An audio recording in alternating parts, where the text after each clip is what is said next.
Hello दोस्तों, आज मैं आपके लिए लेकर आई हूँ संविदा शिक्षक वर्ग 3 की परीक्षा के लिए बाल शिक्षा शास्त्र से रिलेटेड महत्वपूर्ण 15+ MCQs, जिसमें हमारा फर्स्ट क्वेश्चन है, क्षेत्र सिद्धांत का जनक किसे कहा जाता है। इसमें हमारा जो आंसर है कर्ट लेविन। क्षेत्र सिद्धांत का जनक कर्ट लेविन को कहा जाता है। कर्ट लेविन किस विचारधारा से प्रभावित थे? कर्ट लेविन किस विचारधारा से प्रभावित थे? इसका उत्तर हो जाएगा गेस्टाल्टवादी। कर्ट लेविन गेस्टाल्टवादी विचारधारा से प्रभावित थे।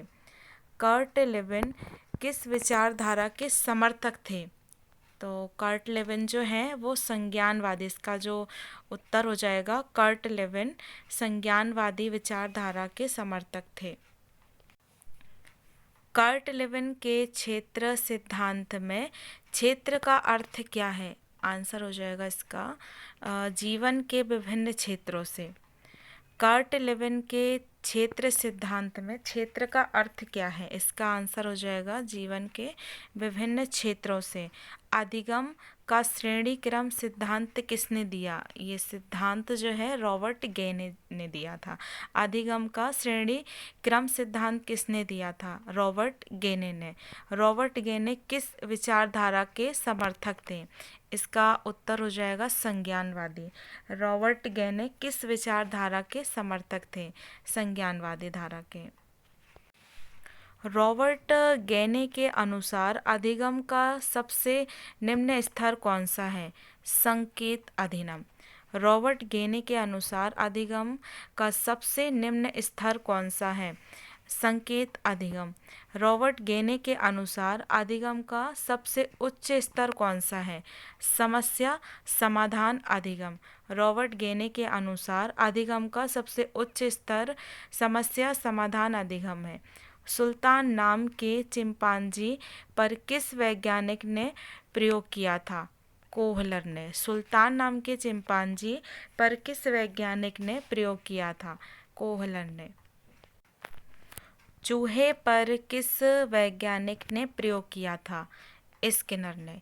चूहे पर किस वैज्ञानिक ने प्रयोग किया था? स्किनर ने। बुद्धि का प्रतिदर्श नमूना मतलब सैंपल सिद्धांत किसने दिया था? थॉमसन ने। बुद्धि का प्रतिदर्श नमूना मतलब सैंपल सिद्धांत किसने दिया था? थॉमसन ने। बुद्धि के मापने के लिए मानसिक आयु संप्रत्यय किस विद्वान ने दिया? ये दिया था अल्फ्रेड बिने ने सन 1905 में। बुद्धि के नापने के लिए मानसिक आयु संप्रत्यय किस विद्वान ने दिया? ये दिया था अल्फ्रेड बिने ने सन 1905 में। मानसिक आयु क्या होती है? मानसिक आयु होती है किसी व्यक्ति द्वारा अपनी उम्र से ज़्यादा कार्य करना या कर्म कार्य करना ही मानसिक आयु कहलाती है। मानसिक आयु क्या है? मानसिक आयु है किसी व्यक्ति द्वारा अपनी उम्र से ज़्यादा कार्य करना या कम कार्य करना ही मानसिक आयु कहलाती है। अल्फ्रेड बिने ने बुद्धि को कितने भागों में बांटा है? अल्फ्रेड बिने ने बुद्धि को 3 भागों में बांटा है, मंदबुद्धि, कुशाग्र बुद्धि और औसत बुद्धि। अल्फ्रेड बिने ने बुद्धि को 3 भागों में बांटा है, मंदबुद्धि, कुशाग्र बुद्धि और औसत बुद्धि। स्टर्न ने बुद्धि लब्धि मतलब IQ को कब मापा और कौन सा सूत्र दिया? स्टर्न ने 1912 में बुद्धि लब्धि को मापा और एक नया सूत्र खोजा। बुद्धि लब्धि मतलब IQ बराबर मानसिक आयु अपॉन वास्तविक आयु। स्टर्न ने बुद्धि लब्धि मतलब IQ को कब मापा और कौन सा सूत्र दिया था? इसका उत्तर हो जाएगा स्टर्न ने 1912 में बुद्धि लब्धि को मापा और एक नया सूत्र खोजा, जो कि है बुद्धि लब्धि IQ = मानसिक आयु अपॉन वास्तविक आयु। भाटिया परीक्षण संबंध किससे है? इसका उत्तर हो जाएगा बुद्धि को नापने से है। भाटिया परीक्षण संबंध किससे है? बुद्धि को नापने से है। वेसलर परीक्षण का संबंध किससे है? इसका उत्तर हो जाएगा बुद्धि को नापने से है। स्टर्न के सूत्र में संशोधन किसने किया? टर्मन ने। स्टर्न के सूत्र में संशोधन, उत्तर है इसका, टर्मन ने किया था। बुद्धि को मापने के लिए पहली मनोवैज्ञानिक प्रयोगशाला कहाँ बनाई गई थी? इसका उत्तर हो जाएगा जर्मनी में 1879 में बनाई गई थी। बुद्धि को मापने के लिए पहली मनोवैज्ञानिक प्रयोगशाला जर्मनी में 1879 में बनाई गई थी। और बुद्धि का विचलन बुद्धि सिद्धांत किसने दिया? इसका उत्तर हो जाएगा वेसलर महोदय ने सन 1960 में दिया। बुद्धि का विचलन बुद्धि सिद्धांत किसने दिया था? इसका उत्तर हो जाएगा वेसलर महोदय ने सन 1960 में दिया था। प्रतिस्थापन का सिद्धांत किस वैज्ञानिक ने दिया? इसका उत्तर हो जाएगा गुथरी ने। प्रतिस्थापन का सिद्धांत किस वैज्ञानिक ने दिया? गुथरी ने। स्व सिद्धांत किसने दिया? इसका आंसर हो जाएगा कार्ल रोजर ने। स्व सिद्धांत किसने दिया? इसका आंसर हो जाएगा कार्ल रोजर ने। आवश्यकता का पद सोपान सिद्धांत किसने दिया? इसका आंसर हो जाएगा अब्राहिम मोसले ने। आवश्यकता का पद सोपान सिद्धांत किसने दिया था? इसका उत्तर हो जाएगा अब्राहिम मोसले ने। अधिगम का अर्थ क्या है? अधिगम का अर्थ होता है सीखना। इसका उत्तर हो जाएगा सीखना। अधिगम का अर्थ क्या होता है? इसका आंसर हो जाएगा सीखना। अधिगम से क्या तात्पर्य है? इसका उत्तर हो जाएगा मानव व्यवहार में होने वाला स्थायी परिवर्तन अधिगम कहलाता है। अधिगम से तात्पर्य क्या है? इसका उत्तर हो जाएगा मानव व्यवहार में होने वाला स्थायी परिवर्तन अधिगम कहलाता है। अधिगम कब पूर्ण होता है? इसका उत्तर हो जाएगा मानव व्यवहार में स्थायी परिवर्तन हो जाए तब अधिगम पूर्ण हो जाता है। संज्ञान किसे कहते हैं? संज्ञान, इसका उत्तर हो जाएगा किसी ज्ञान को ग्रहण करना ही संज्ञान कहलाता है। संज्ञान किसे कहते हैं? इसका उत्तर हो जाएगा किसी ज्ञान को ग्रहण करना ही संज्ञान कहलाता है। व्यवहारवादी मनोविज्ञान के जनक कौन है? उत्तर हो जाएगा इसका वाटसन। व्यवहारवादी मनोविज्ञान के जनक वाटसन है। मनोविज्ञान के जनक कौन है? इसका उत्तर हो जाएगा सिगमंड फ्रायड। मनोविज्ञान के जनक हैं सिगमंड फ्रायड। मनोविश्लेषणात्मक मनोविज्ञान के जनक कौन है? इसका उत्तर हो जाएगा सिगमंड फ्रायड। शिक्षा का निःशुल्क एवं अनिवार्य शिक्षा अधिनियम के तहत कितने वर्ष के बच्चों को निःशुल्क शिक्षा दी जाती है? इसका उत्तर है 6 से 14 वर्ष के बच्चों को। और शिक्षा के मौलिक अधिकार संविधान के किस अनुच्छेद से लिया गया है? इसका उत्तर हो जाएगा अनुच्छेद 21A से इसे 2002 में और 86वें संविधान संशोधन से जोड़ा गया है। इसका आंसर हो जाएगा अनुच्छेद 21A से इसे 2002 में 86वें संविधान संशोधन से जोड़ा गया है।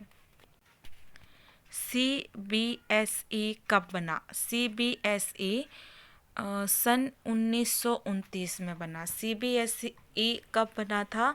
इसका उत्तर हो जाएगा 1929 में। एक कक्षा में शिक्षक और छात्र का अनुपात कितना होना चाहिए? एक कक्षा में शिक्षक और छात्र का जो अनुपात है वो 1:40 होना चाहिए। शिक्षकों के लिए रिफ्रेशर कोर्स का आयोजन कौन करता है? इसका उत्तर है CBSE बोर्ड। शिक्षकों के लिए रिफ्रेशर कोर्स का आयोजन CBSE बोर्ड करता है। शिक्षा मनोविज्ञान का उद्देश्य क्या होता है? शिक्षा मनोविज्ञान का उद्देश्य होता है, इसका उत्तर हो जाएगा बालकों का सर्वांगीण विकास। शिक्षा मनोविज्ञान का उद्देश्य क्या होता है? इसका उत्तर हो जाएगा बालकों का सर्वांगीण विकास। अज्ञात से ज्ञात की ओर किस विधि में पढ़ते हैं? इसका उत्तर हो जाएगा विश्लेषण विधि में। अज्ञात से ज्ञात की ओर किस विधि में पढ़ते हैं? इसका आंसर है विश्लेषण विधि में। ज्ञात से अज्ञात की ओर किसी विधि में पढ़ते हैं? इसका उत्तर हो जाएगा संश्लेषण विधि में। अज्ञात से ज्ञात की ओर विश्लेषण विधि में पढ़ते हैं और ज्ञात से अज्ञात की ओर संश्लेषण विधि में पढ़ते हैं। सामान्य से विशिष्ट की ओर कौन सी विधि होती है? आगमन विधि। सामान्य से विशिष्ट की ओर आगमन विधि होती है, यह उसका आंसर हो जाएगा। और विशिष्ट से सामान्य की ओर कौन सी विधि होती है? इसका आंसर हो जाएगा निगमन विधि। विशिष्ट से सामान्य की ओर निगमन विधि होती है। नेक्स्ट क्वेश्चन है, पियाजे ने बुद्धि को किसके प्रति समायोजन योग्यता के रूप में परिभाषित किया? इसका आंसर हो जाएगा भौतिक एवं सामाजिक पर्यावरण। किस विद्वान ने नैतिक वृद्धि की अवस्थाओं की अवधारणा प्रस्तुत की? इसका आंसर हो जाएगा कोलहवर्ग। किस विद्वान ने नैतिक वृद्धि की अवस्थाओं की अवधारणा प्रस्तुत की? आंसर हो जाएगा इसका कोलहवर्ग। जीन पियाजे के अनुसार कोई बच्चा किस अवस्था में अपने परिवेश की वस्तुओं को पहचानने एवं उनमें विभेद करने लगता है? इसका आंसर हो जाएगा पूर्व संक्रियात्मक अवस्था। वियोट्स्की के अनुसार बच्चे अपने साथी समूह के सक्रिय सदस्य कब होते हैं? आंसर हो जाएगा इसका किशोरावस्था। फ्रायड के अनुसार किसी बच्चे में सामाजिकरण की प्रक्रिया हेतु सर्वोत्तम आयु होती है? इसका आंसर हो जाएगा 5 वर्ष। फ्रायड के अनुसार किसी बच्चे में सामाजिकरण की प्रक्रिया हेतु सर्वोत्तम आयु होती है 5 वर्ष।